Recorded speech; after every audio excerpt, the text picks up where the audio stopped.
ఒకవేళ 6 గ్యారెంటీలు 2 లక్షల రుణమాఫీ చేయకపోతే మీ రాజీనామాను గవర్నర్ గారికి ఇవ్వడానికి మీరు సిద్ధంగా ఉన్నారా అని నేను అడుగుతా ఉన్నా. మీరు దేవుడి మీద ప్రమాణం చేసి ఒట్లు పెట్టుకొని బాండ్ పేపర్ల మీద రాసిచ్చిన హామీలు నిజమే అయితే రాజీనామా చేయడానికి ఎందుకు వెనకడుగు వేస్తున్నారు? మీరు రాజీనామాకు ముందుకు రావడం లేదంటే ఈ రాష్ట్ర ప్రజల్ని మరొక్కసారి మీరు మోసం చేస్తున్నట్టే లెక్క. ఒకవేళ మీకు రావడానికి ఇక్కడ ఇబ్బందిగా ఉంటే అమరుల స్తూపం దగ్గర, ఎందుకంటే మీరు ముఖ్యమంత్రి అయిన తర్వాత ఏనాడు ఈ అమరవీరుల స్తూపానికి 2 పూలు పెట్టింది లేదు, శ్రద్ధాంజలి ఘటించిన చరిత్ర మీకు లేదు. ఇది నిజంగా మా దురదృష్టం. అయినా కూడా ఈ ఒకవేళ మీకు రావడానికి ఇబ్బంది ఉంటే మీ పిఏ ద్వారా పంపండి, లేదా మీ స్టాఫ్ ద్వారా పంపండి, మాకు అభ్యంతరం లేదు. కానీ మా ఆశల్లా, మా ప్రయత్నం వల్ల ఈ రాష్ట్రంలో ప్రధాన ప్రతిపక్షంగా ప్రజలకు ఇచ్చిన హామీలు అమలు చేయించడమే మా కర్తవ్యం. మాకు ఇక్కడ రాజకీయాల కంటే కూడా పేద ప్రజల ప్రయోజనాలు ముఖ్యం. అవ్వా తాతలకు 4,000 రూపాయల పెన్షన్ రావాలి, రైతులకు 15,000 రైతు బంధు రావాలి, రైతులకు 2 లక్షల రుణమాఫీ జరగాలి, వడ్లకు మక్కలకు 500 బోనస్ రావాలి, రాష్ట్రంలోని మహిళలకు 2,500 రూపాయలు రావాలి. ఇవేమి మేము కొత్తగా అడుగుతున్నాయి కావు, ఇవేమి మా గొంతమ్మ కోరికలు కావు. ఎన్నికల ముందు మీరు కాళ్ళల్లా చేతులల్లా మొక్కి మీరు బాండ్ పేపర్ల మీద రాసిచ్చిన మాటలు. స్వయంగా సోనియా గాంధీ గారు రాష్ట్ర ప్రజలకు లేఖ రాశారు. ఈ 6 గ్యారంటీలను 100 రోజుల్లో అమలు చేయించే బాధ్యత మాది అని స్వయంగా సోనియా గాంధీ గారే రాష్ట్ర ప్రజలకు లేఖ రాశారు. అందువల్ల ఈ రాష్ట్ర ప్రజలకు మీరు ఇచ్చిన హామీలు అమలు చేయమని అడుగుతున్నాం. ముందు బేషరతుగా మీరు క్షమాపణ చెప్పాలి. ఎందుకంటే డిసెంబర్ 9న తొలి సంతకం 6 గ్యారంటీల మీద పెడతామని, రుణమాఫీ మీద పెడతామని మాట తప్పినందుకు ముందు క్షమాపణ చెప్పండి. ఇకనైనా ఆగస్టు 15 అమలు చేస్తే మాకు సంతోషం. నా ఒక్కడికి ఎమ్మెల్యే పదవి కంటే ఈ రాష్ట్రంలో లక్షలాది మంది ప్రజలకు 4,000 ఆసరా పెన్షనో, 4,000 నిరుద్యోగ భృతో, 2,500 రూపాయలు మహిళలకు, 2 లక్షల రుణమాఫీ జరిగితే నేను సంతోషపడతాను. 5 ఏళ్లు నాకు పదవిలో లేకపోయినా కూడా రాష్ట్ర ప్రజలకు మేలు జరిగితే నాకు అంతకంటే ఆనందం ఇంకోటి ఉండదు. అందువల్ల నేను రాజకీయాలకు అతీతంగా స్వచ్ఛందంగా ముందుకొచ్చాను. నేను స్పీకర్ ఫార్మెట్ లో కూడా నా లెటర్ ఇవ్వడానికి నేను సిద్ధంగా ఉన్నా. ఇవాళ నీ డిమాండ్లను ఇవాళ ఇక్కడ ఉండే జర్నలిస్టుల చేతిలోనే నా రాజీనామా పత్రాన్ని పెట్టి వెళ్తా ఉన్నా. స్పీకర్ ఫార్మెట్ లో రాజీనామా ఆమోదించుకొని పదవికి దూరంగా ఉండడానికి నేను సిద్ధం. కానీ నువ్వు మరి ప్రజలకు ఇచ్చిన మాట నిలబెట్టుకోవాలని కోరుతా ఉన్నా. 6 గ్యారంటీలు 100 రోజుల్లో అమలు చేస్తామని బాండ్ పేపర్ల మీద రాశారు. చట్టబద్ధత తెస్తామని చెప్పారు.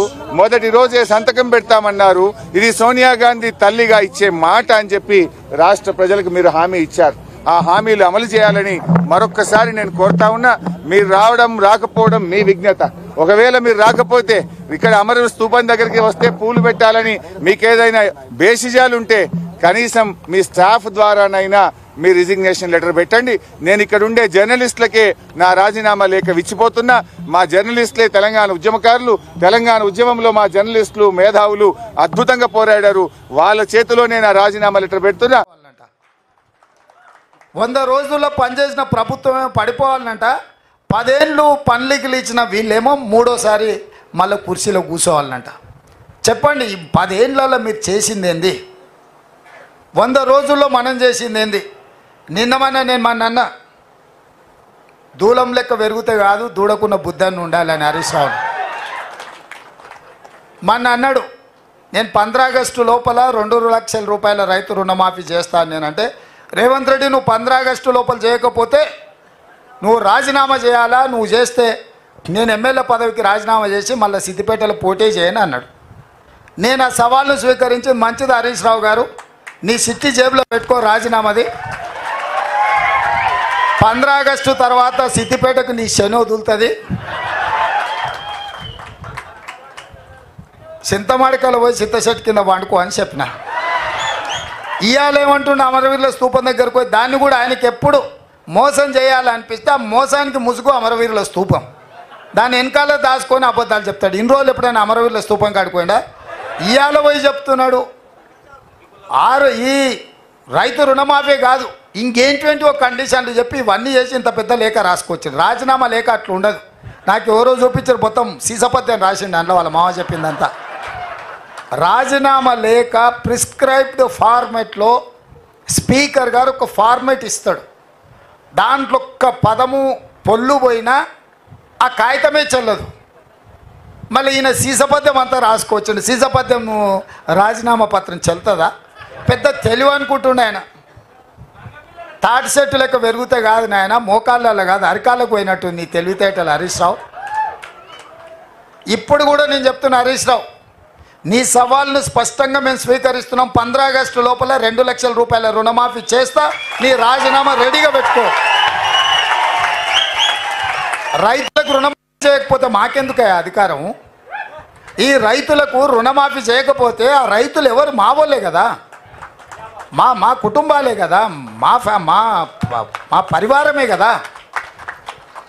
వాళ్ళ కోసము అయితే 30,000 40,000 కోట్లు అవుతుంది. కానీ ఏమవుతుంది? నువ్వు కాళేశ్వరం దోసుకున్న 1,00,000 కోట్ల కంటే ఎక్కువనా? హైదరాబాద్ చుట్టూతో నువ్వు ఆక్రమించుకున్న వేలాది ఎకరాల కంటే ఎక్కువనా? ఇక సరే అంత దూరం ఎందుకులే. కానీ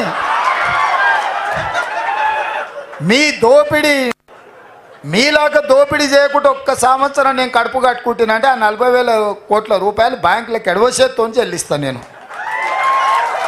అందుకే మీకు అందరికీ మీ ద్వారా తెలంగాణ ప్రజలకు తెలవాలి, 15 ఆగస్టు లోపల 2 లక్షల రైతుల రుణమాఫీ చేసే బాధ్యత మన ప్రభుత్వాన్ని. స్పష్టంగా ప్రజలకు చెప్పండి.